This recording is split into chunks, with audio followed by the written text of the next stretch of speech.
Assalamualaikum. Waalaikumsalam. Ya, baiklah Ibu ulangi.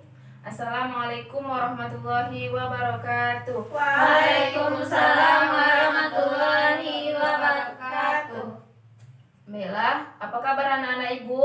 Alhamdulillah baik, Bu. Bu gimana, Bu? Alhamdulillah sehat. Oke, sebelum kita memulai pembelajaran kita hari ini, alangkah baiknya kita berdoa terlebih dahulu ya. Siapa ketua kelasnya? Messi, Saya, Bu. Ya, kepada Messi tolong pimpin doanya. Baik, Bu. Siap gerak, hormat gerak, tegak gerak, berdoa, mulai. Bismillahirrahmanirrahim. Raditu billahi rabbah wa bil islami dina wa bil muhammadin nabiyya wa rasulah. Rabbi zidni ilman warzuqni fahman. Amin. Baiklah, itulah tadi doanya. Semoga dengan doa tersebut anak-anak Ibu bisa dipermudah oleh Allah untuk menerima pembelajaran kita hari ini. Baiklah, sebelum masuk materi, Ibu ingin mengecek kelas Ananda apakah masih ada sampah, apakah duduknya sudah tersusun rapi apa belum. Tolong dicek ya anak Ibu. Ya, Bu. Ya, Bu. Sudah. Oke, Ibu absen dulu ya. Ya, Bu. Debbie Wanita, Hadir, Bu. Messi Debiola, Hadir, Bu. Fitriani, Hadir, Bu. Nita Ervita. Hadir, Bu. Oke. Sudah kan, berarti hadir semua kan? Ya, Hadir, Bu. Iya, Bu. Baiklah, sebelum Ibu masuk materi kita pada hari ini, Ibu ingin bertanya kepada anak-anak Ibu, siapa yang masih ingat materi kita minggu lalu? Saya, Bu.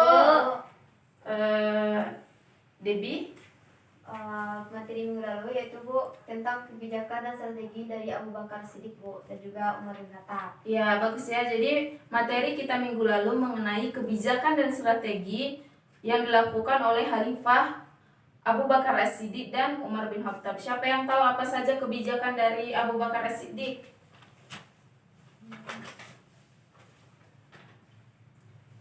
Fitriani? Bu, Nah, apa saja kebijakannya? pembukuan Al-Quran, Bu. Hah? Bagus. Perluasan wilayah baru. Oh iya, berarti kebijakan dan strategi yang dilakukan oleh Abu Bakar As-Siddiq ada dua ya. Yang pertama yaitu pembukuan Al-Quran dan perluasan wilayah baru. Jadi di sini pembukuan Al-Quran itu awalnya terjadi pada masa Khalifah Abu Bakar As-Siddiq, dan akibat dari pembukaan Al-Quran itu jadi zaman sekarang kita bisa menikmati dengan adanya mushaf itu kan setelah dibukukan pada masa Khalifah Abu Bakar As-Siddiq gitu. Dan yang kedua yaitu perluasan wilayah baru. Di sini Abu Bakar juga melakukan perluasan wilayah, yang dimana di sini perluasan wilayahnya itu kekuasaan wilayah Islam itu sampai kepada kota Syria gitu kan. Dan di sini dibantu oleh panglima perang, ada 4 panglima perang gitu ya. Terus yang kedua, siapa yang tahu kebijakan dan strategi yang dilakukan oleh Umar bin Khattab? Saya, Bu. Ya, kepada Bu. Messi. Pengembangan wilayah Islam, Bu. Ya. Yang kedua, mengeluarkan undang-undang. Nah, yang ketiga. Yang ketiga, membagi wilayah pemerintahan. Dan yang keempat, membentuk beberapa dewan, Bu. Ya, bagus ya. Jadi strategi dan kebijakan yang dicapai oleh Umar bin Khattab yang pertama yaitu melakukan perluasan wilayah, yang dimana di sini tadi si Abu Bakar telah melakukan perluasan wilayah juga kan. Jadi di sini si Umar bin Khattab juga melakukan perluasan wilayah, tapi beda-beda daerah gitu, beda-beda tempat. Ada yang di darat, ada mungkin yang di laut atau di daerah tertentu gitu kan. Yang kedua di sini Umar bin Khattab melakukan apa tadi? Pengeluaran undang-undang. Ya, jadi di sini pada masa Khalifah Umar bin Khattab disinilah pada masa inilah terjadinya pembentukan atau mengeluarkan undang-undang. Jadi pertama kali undang-undang itu ada pada masa Khalifah Umar bin Khattab gitu kan. Terus yang ketiga apa? Membagi wilayah pemerintahan. Nah, di sini juga Umar bin Khattab memiliki Membagi. prestasi yaitu membagi wilayah gitu kan. Membagi wilayah Karena saking luasnya. karena saking luasnya wilayah kekuasaan Islam itu, jadi dibagi-bagi agar mudah dikunjungi gitu, atau mungkin bisa kita ketahui tidak meluas gitu kan. Baiklah, yang keempat yaitu Khalifah Umar bin Khattab membentuk dewan-dewan, yang dimana di sini fungsi dewan-dewan tersebut untuk membantu Khalifah Umar bin Khattab dalam menjalankan tugasnya, karena Khalifah Umar bin Khattab di sini kan pemimpinnya gitu. Jadi seperti Indonesia yang presiden kita membutuhkan para menteri-menteri gitu ya. Ya, Sudah paham anak Ibu Paham, materi Bu. minggu lalu? Paham, Bu. Oke, sebelum kita masuk pada materi hari ini, Ibu ingin menunjukkan sebuah gambar. Coba amati, itu gambar apa? Gambar Orang sedang mengaji, Bu. Baca Al-Quran, Bu. Al-Quran. Yang itu? Ini apa tuh? Jaras melihat sumur, Bu. Iya, pembuatan sumur ya. Pembuatan sumur ini Masjid, Bu.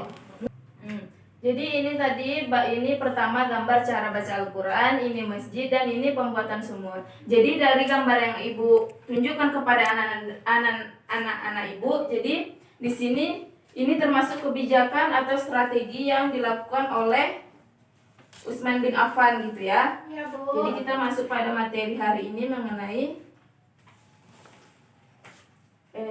ini papan tulisnya belum dihapus. Siapa yang piket kemarin, kenapa tidak bertanggung jawab, Nak? Messi. Saya, Bu. Ya, Messi, tolong hapus, Nak. Baik, Bu.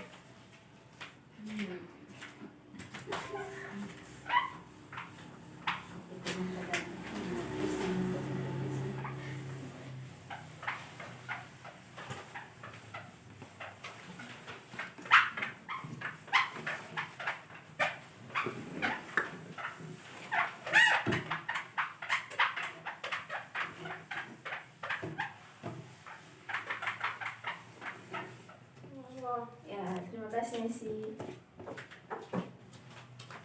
Oke, baiklah. Jadi materi kita hari ini mengenai kebijakan dan strategi Khalifah Utsman bin Affan dan Ali bin Abi Thalib.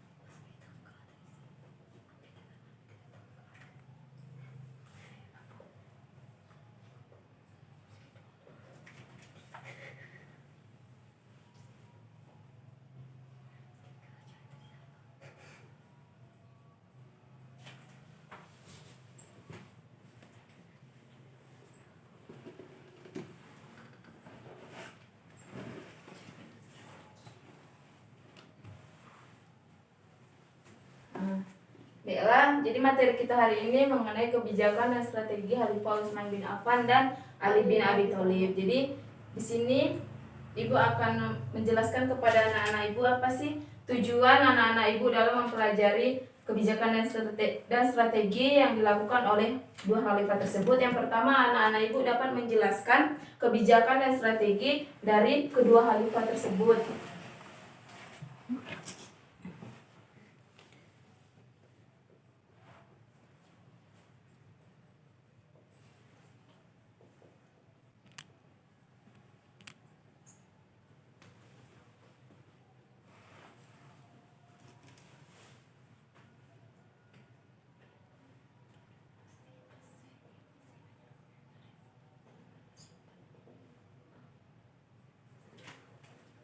Dan yang kedua, anak-anak Ibu dapat mengidentifikasi apa saja prestasi yang dicapai oleh kedua khalifah tersebut ya. Ya, Bu. Ya, Bu. Ya, Bu.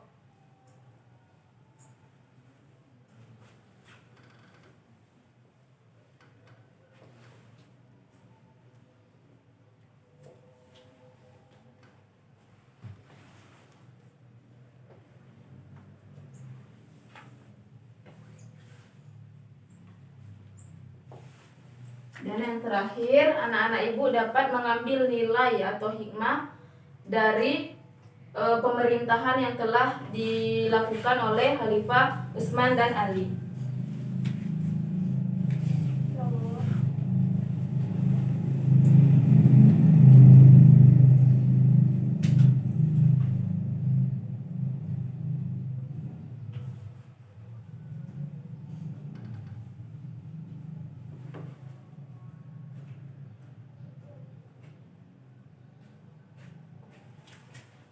Baiklah, itulah tadi tujuan pembelajaran yang anak-anak ibu harus capai gitu kan. Berarti anak-anak ibu sudah paham mengenai tujuan? Sudah, Bu. Boleh ibu hapus. Boleh, Bu.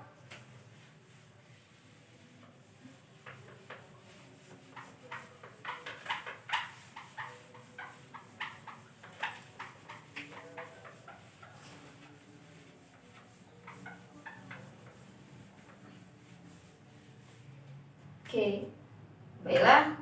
Jadi ibu masuk pada materi kita hari ini mengenai strategi dan kebijakan dan strategi Khalifah Utsman bin Affan. Jadi siapa yang tahu anak-anak ibu apa saja strategi dan kebijakan Khalifah Utsman bin Affan? Bu, Ya, kepada Debbie. yang pertama itu perusahaan wilayah, Bu. Nah, ya, perluasan wilayah.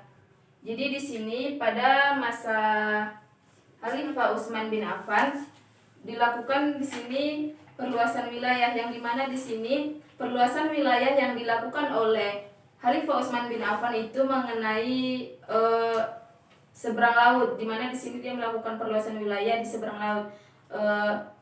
Di seberang laut di sini termasuk kota apa saja? Siapa yang tahu kota apa saja yang perluasan wilayah yang dilakukan oleh Khalifah Utsman bin Affan? Bu. Ya, kepada Fitriani. Persia, Bu. Persia. Bu, saya Ya, Bu. kurang tepat. Siapa lagi? Bu. Messi. Wilayah Asia kecil, Bu. Asia kecil. Terus Pesisir Laut Hitam. pesisir laut hitam. Pulau Kiprus, Bu. Ya, Pulau Kiprus. Habis itu Rhodes, Tunisia dan Nubia, Bu. Ya, itulah tadi kota-kota yang telah kota-kota perluasan yang telah ditaklukkan pada saat Khalifah Utsman bin Affan memerintah gitu kan. Siapa yang tahu yang kedua apa kebijakan yang dilakukan oleh Utsman bin Affan? Bu. Kepada Fitriani. Standarisasi Al-Quran, Ya, bagus ya. Jadi yang kedua yaitu mengenai standarisasi Al-Quran, yang dimana pada masa Khalifah Utsman bin Affan terjadi perselisihan antara sesama umat muslim dalam peristiwa cara membaca Al-Quran atau qiraat gitu kan. Jadi di sini ada seorang budak yang melaporkan kejadian ini kepada Khalifah Utsman bin Affan. Jadi langsung ditanggapi oleh Utsman bin Affan untuk menyamakan gitu kan cara baca Al-Quran sesama muslim tersebut tadi. Di sini Al-Quran yang telah dibukukan oleh Abu Bakar dan cara baca Al-Quran yang telah disamakan oleh Khalifah Utsman bin Affan. Jadi di sini mushafnya dinamakan mushaf Utsmani karena pada masa Khalifah Utsmani inilah cara baca Al-Quran itu diturunkan gitu. Siapa yang tahu kota-kota apa saja yang telah diberi mushaf Al-Quran Utsmani tersebut? Bu. Ya, kepada Debbie, kota apa saja? Kota Mesir, Mesir, kota Syam, Tasyam, Yaman, Yaman. Kufah, Basra, dan Mekah. Ya, bagus ya. Jadi kota-kota yang telah disebut teman kita tadi yaitu kota-kota yang telah disebarluaskannya Al-Quran mushaf Utsmani tadi. Ya, Bu. Oke, baiklah anak-anak ibu, apakah ada yang ingin ditanyakan? Tidak, Bu. Bu. Oke, di sini ibu akan membagi anak-anak ibu menjadi dua kelompok yang dimana membahas tentang kebijakan dan strategi Utsman bin Affan. Kan tadi ada 4, jadi yang ibu jelaskan baru 2, jadi anak-anak ibu yang mencari 2 lagi. Dan yang kedua yaitu kebijakan dan strategi Khalifah Ali bin Abi Thalib gitu ya. Ya, baik. Jadi yang sisanya 2 tadi pada kelompok 1 yaitu Messi dan Debbie, yang kelompok 2 membahas tentang kebijakan dan strategi Khalifah Ali bin Abi Thalib. Ibu tunggu ya waktunya 5 menit. Baik, Bu.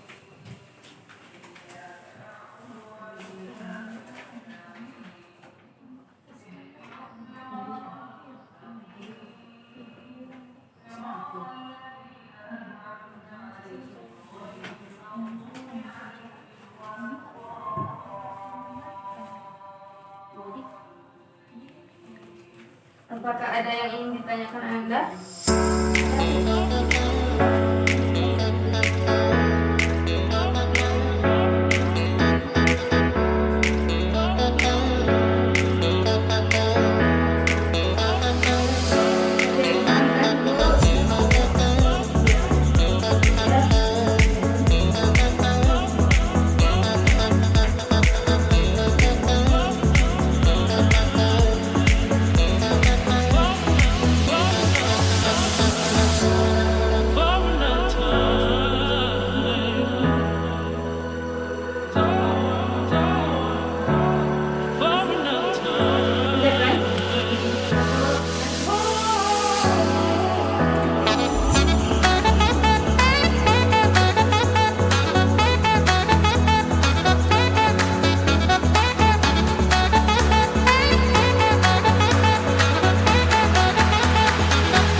Bu, sudah Bu, kelompok 2 sudah Bu.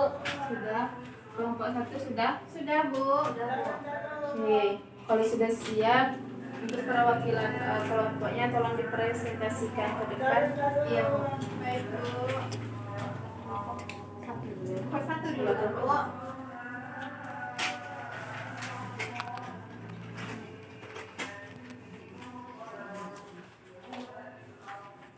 Baiklah, saya perwakilan dari kelompok 1 akan mempresentasikan hasil diskusi kami terkait dengan kelanjutan dari kebijakan strategi Utsman bin Affan, di mana poin selanjutnya yaitu adalah pengangkatan pejabat negara. Pemerintahan Utsman berlangsung selama 12 tahun. Pada pengaruh terakhir masa khalifahnya muncul perasaan yang kecewa atau tidak puas dari kalangan umat Islam terhadapnya, karena kepemimpinan Utsman bin Affan sangat berbeda dari kepemimpinan sebelumnya, yaitu Umar bin Khattab.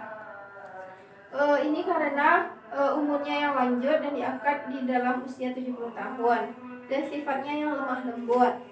Akhirnya pada tahun 35 Hijriah atau 655 Masehi, Utsman dibunuh oleh kaum yang memberontak terhadap dirinya dan terhadap kebijakannya. Selanjutnya, faktor yang menyebabkan banyaknya kekecewaan pada umat Islam lainnya yaitu adalah kebijakannya yang mengangkat keluarganya di dalam di dalam kedudukan yang tinggi. Yang terpenting adalah salah satunya Marwan ibnu Hakam. Dialah yang dasarnya menjalankan kepemerintahannya, sementara Utsman bin Affan hanya mendapatkan jabatannya. Setelah banyaknya anggota keluarganya yang duduk di atas jabatan yang tertinggi, Utsman bin Affan laksana boneka di hadapan kerabatnya. Dia tidak bisa banyak berkata karena terlalu lemah lembut kepada keluarganya, sehingga Utsman pun memberikan hartanya atau harta kekayaan negara kepada keluarganya hingga tidak bisa terbendung. Selanjutnya yang keempat yaitu adalah membangun fisik. Meskipun ada beberapa hal yang tidak enak dari Utsman bin Affan, tidak berarti Utsman bin Affan itu tidak memiliki kegiatan-kegiatan yang penting atau kebijakan penting. Utsman berjasa dalam membangun bendungan untuk menjaga arus banjir yang besar dan mengatur pembagian air ke kota. Dia juga membangun jalan-jalan, jembatan-jembatan, serta masjid-masjid dan juga memperluas dari Masjid Nabawi tersebut. Ya, bagus sekali ya. Untuk kelompok 2 apakah ada yang ingin ditanyakan? Enggak, Bu. Oke. Lanjut kelompok 2.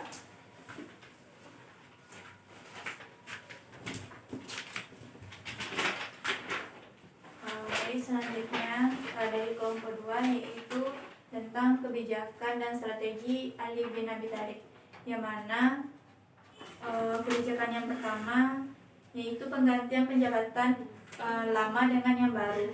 Khalifah Ali bin Abi Thalib itu memerintah hanya 6 tahun, yang mana selama masa pemerintahannya ia menghadapi berbagai pergolakan. Tidak ada masa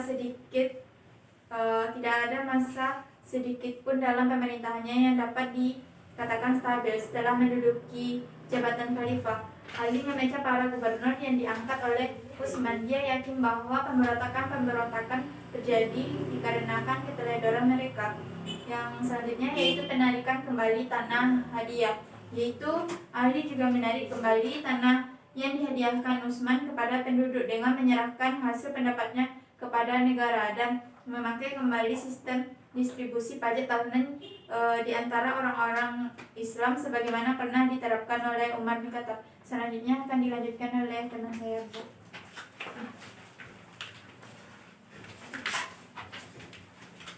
Baiklah, pada poin terakhir yaitu kebijakan dan strategi Ali itu yaitu menghadapi para pemberontak, yang mana setelah kebijakan tersebut diterapkan, Ali bin Abi Thalib itu menghadapi pemberontakan Tolha, yaitu Tolha, Zubair dan Aisyah. Dengan alasan itu Ali tidak mau menghukum para pembunuh Utsman itu, dan mereka itu menuntut bela terhadap darah Utsman yang telah ditumpahkan secara zalim. Ali sebenarnya ingin sekali menghindari perang, yaitu mengirimkan surat kepada Tolha dan Zubair agar keduanya mau berunding untuk menyelesaikan perkara tersebut secara damai. Namun ajakan tersebut ditolak. Akhirnya pertempuran yang dahsyat pun terjadi. Dalam pertempuran ini, menunggang unta, Ali berhasil mengalahkan lawannya. Zubair dan Tolha terbunuh ketika hendak melarikan diri, sedangkan Aisyah ditawan dan dikirim kembali ke Madinah. Nah, itu. Oke, bagus ya hasil presentasi dari dua kelompok tadi. Jadi di sini kebijakan dan strategi Khalifah Utsman bin Affan tadi kan sisanya dua lagi.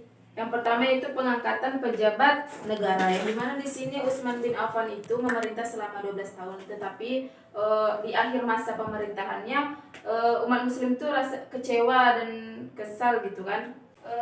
Baiklah, itulah tadi hasil presentasi dari dua kelompok tersebut.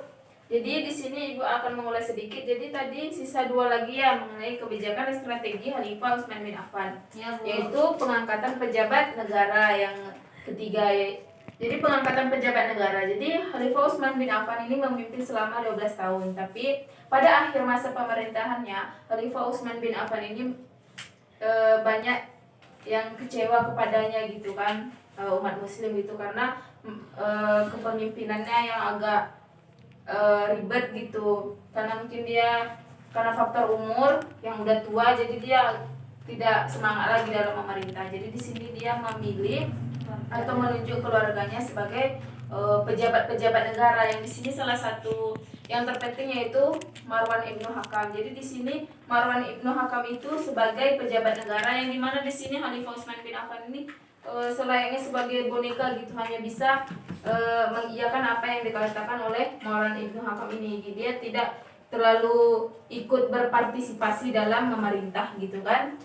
Ya, Bu. Terus yang kedua yaitu yang terakhir yaitu pembangunan fisik. Jadi biarpun Utsman bin Affan dalam pemerintahannya dikecewakan oleh dalam pemerintahan Utsman bin Affan ini banyak yang kecewa kepadanya, dan akhirnya dia dibunuh oleh pemberontak yang tidak suka kepadanya dengan orang yang dikecewakan tadi itu. Jadi di sini dia tetap berjasa dalam pembangunan, antara lain itu dia membangun air bendungan kayak gitu, membagi-bagikannya ke wilayah-wilayah, dan dia membangun jalan, dia membangun masjid, dan dia merenovasi Masjid Nabawi gitu kan. Ya, Bu. Dari kebijakan dan strategi Khalifah Utsman bin Affan, apakah ada anak-anak ibu yang ingin ditanyakan? Tidak, Bu. Oke, kita lanjut kedua ya, kebijakan dan strategi oleh Khalifah Ali bin Abi Thalib. Jadi ada 3 apa saja tadi kebijakannya? Siapa yang masih fokus pasti masih ingat apa tadi yang dipresentasikan oleh kelompok 2. Apa saja kebijakan dan strategi yang dilakukan oleh Khalifah Ali bin Abi Thalib? Bu, saya Bu. Ya, kepada Messi apa tadi? Yang pertama mengganti pejabat yang lama dengan pejabat yang baru, Bu. Oke, baik. Jadi yang pertama itu mengganti pejabat yang lama jadi pejabat yang baru. Kenapa diganti? Karena menurut Ali bin Abi Thalib, pejabat yang telah dipilih oleh Utsman bin Affan ini tidak terlalu bagus dalam memerintah gitu, tidak becus gitu kan. Makanya diganti oleh Ali bin Abi Thalib gitu. Kenapa diganti? Karena menurut Ali bin Abi Thalib, si pejabat negara ini atau para gubernur-gubernur gini, kalau di Indonesia kan gubernur gitu, menteri-menteri itu, orang itu memberontak gitu, menyalahgunakan sistem pemerintahannya gitu. Karena di sini Khalifah Utsman bin Affan kan tidak terlalu peka atau tidak terlalu memperhatikan sistem pemerintahannya gitu kan. Jadi di sini Ali menggantinya jadi yang baru gitu dan memecat gubernur yang telah dipilih oleh Khalifah Utsman bin Affan. Yang kedua, apa tadi Messi yang kedua? Bu, Ya, kepada Fitri apa yang kedua? penarikan kembali tanah hadiah, Bu. Oke, yang kedua yaitu penarikan kembali tanah hadiah. Yang dimana di sini Utsman menarik kembali tanah hadiah gitu kan. Jadi di Indonesia di sini kan ada membayar pajak gitu. Jadi Khalifah Utsman bin Affan memakai sistem distribusi yang dimana di sini membayar pajak tiap tahunnya gitu. Jadi sistem distribusi ini telah dilakukan pada masa Khalifah Umar bin Khattab terlebih dahulu gitu. Jadi di sini diterapkan kembali pada masa Ali bin Abi Thalib. Oke, yang terakhir tadi mengenai apa, Debbie? Menghadapi para pemberontak, Bu. Nah ya, menghadapi para pemberontak. Jadi pada saat kepemimpinan Khalifah Ali bin Abi Thalib di sini Khalifah Ali bin Abi Thalib menghadapi pemberontakan yang diberontak oleh 3 orang yaitu Zubair, Talha dan Aisyah. Jadi di sini Khalifah Ali bin Abi Thalib mampu menghadapi ketiga pemberontak tersebut dan akhirnya negara itu atau yang dipimpin oleh Khalifah Ali bin Abi Thalib itu sejahtera dan akhirnya selesai gitu kan. Terus apakah ada anak-anak ibu yang ingin ditanyakan dari materi kita mengenai kebijakan dan strategi Khalifah Utsman bin Affan dan Ali bin Abi Thalib? Ada, Bu. Ya, kepada Debbie. Jadi apa nilai dan hikmah dari kebijakan dan strategi Khalifah Utsman Ali bin Abi Thalib? Ya, bagus sekali ya pertanyaannya mengenai nilai atau hikmah yang dapat kita ambil dari kepemimpinan Khalifah Utsman bin Affan dan Ali bin Abi Thalib gitu kan. Jadi siapa yang bisa menjawab pertanyaan Debbie? Bu, Ya, kepada Fitriani. Bu, kalau nilai atau hikmah yang dapat kita ambil dari kebijakan Utsman bin Affan tuh, Bu, karena Khalifah Utsman bin Affan ini yaitu patut untuk dicontoh, Bu, dan diterapkan yaitu sifat keterbukaan dan juga demokrasi, Bu. Terus kalau Utsman bin Affan ini pada saat memimpin itu beliau mampu melakukan perluasan wilayah dan juga kodifikasi mushaf Al-Quran dan renovasi Masjid Nabawi, Bu. Terus yang Ali? Siapa yang tahu yang Ali? Saya tahu. Ya, Dita. Adapun nilai atau hikmah yang didapat dari kebijakan Khalifah Ali bin Abi Thalib itu ya selama dia memerintah yaitu Ali bin Abi Thalib itu seorang pemimpin yang disiplin, Bu, terus tegas, terus keras dalam membela kebenaran, terus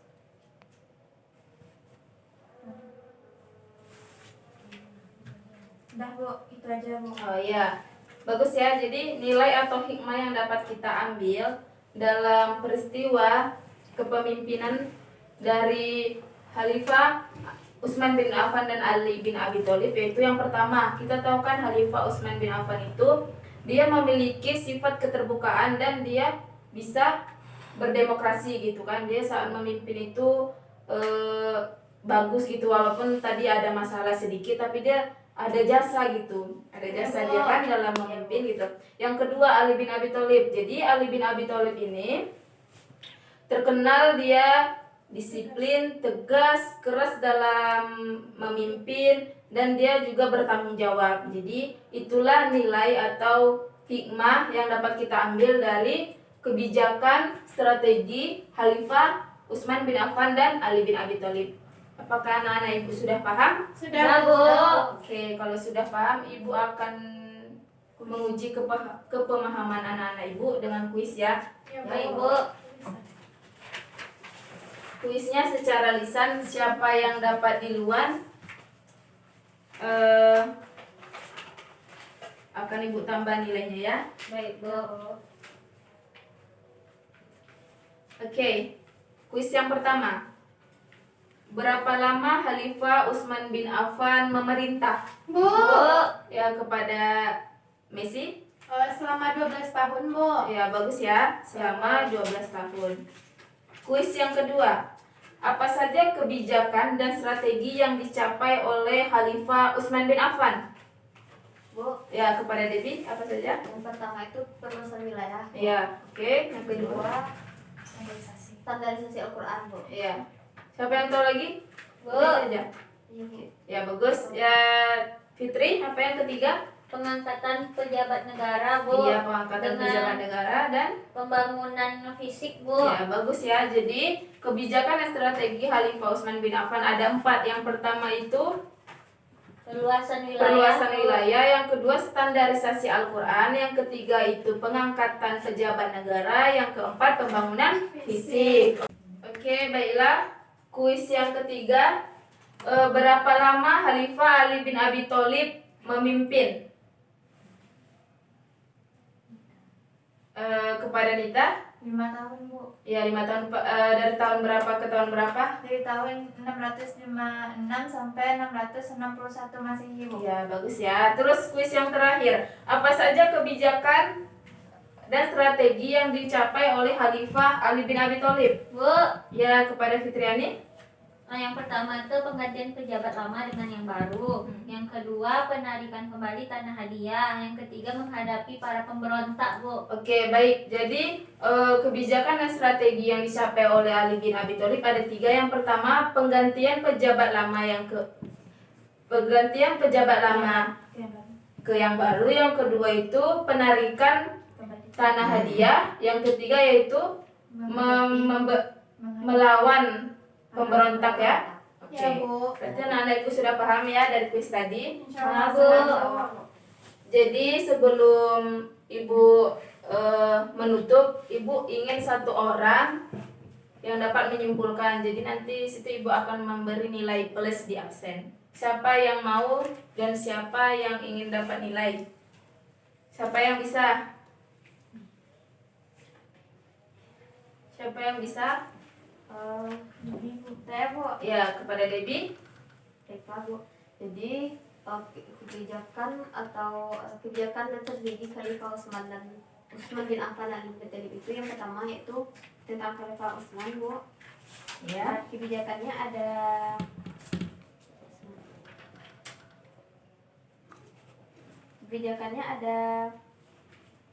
4, Bu. Iya, Yang pertama itu perluasan wilayah, yang kedua itu standarisasi Al-Quran, dan yang ketiga itu tentang pengangkatan pejabat negara, dan yang terakhir itu tentang pembangunan fisik. Iya, bagus ya. Adapun Khalifah Utsman ini menjabat merintah selama 12 tahun, kok. Dan selanjutnya tentang Khalifah Ali bin Abi Thalib. Adapun kebijakan dan strateginya itu yaitu ada 3, Bu. Yang pertama itu penggantian pejabat lama dengan yang baru, kok. Dan yang kedua, penarikan kembali tanah hadiah. Dan yang ketiga, menghadapi para pemberontak, Bu. Kalau Khalifah Ali ini menjabat selama kurang lebih 6 tahun, Bu. Ya, bagus ya. Jadi itulah tadi kesimpulan pembelajaran kita hari ini. Jadi anak-anak Ibu sudah paham.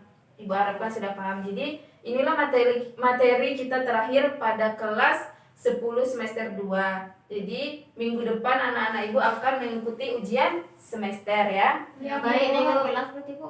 Ya, kenaikan kelas. Jadi jangan lupa dibaca-baca ulang materinya biar minggu depan bisa melaksanakan ujian dengan baik ya. Baik, Ya, Bu. Oke. Tidak ada yang ingin ditanyakan? Tidak, Bu. Tidak, Bu. Jadi salah dan hilaf Ibu tolong dimaafkan. Ya, Bu. Sebelum kita akhiri, mari bersama kita baca alhamdulillah. Alhamdulillahirabbil Alamin. Akhirul kalam. Assalamualaikum warahmatullahi wabarakatuh. Waalaikumsalam warahmatullahi wabarakatuh.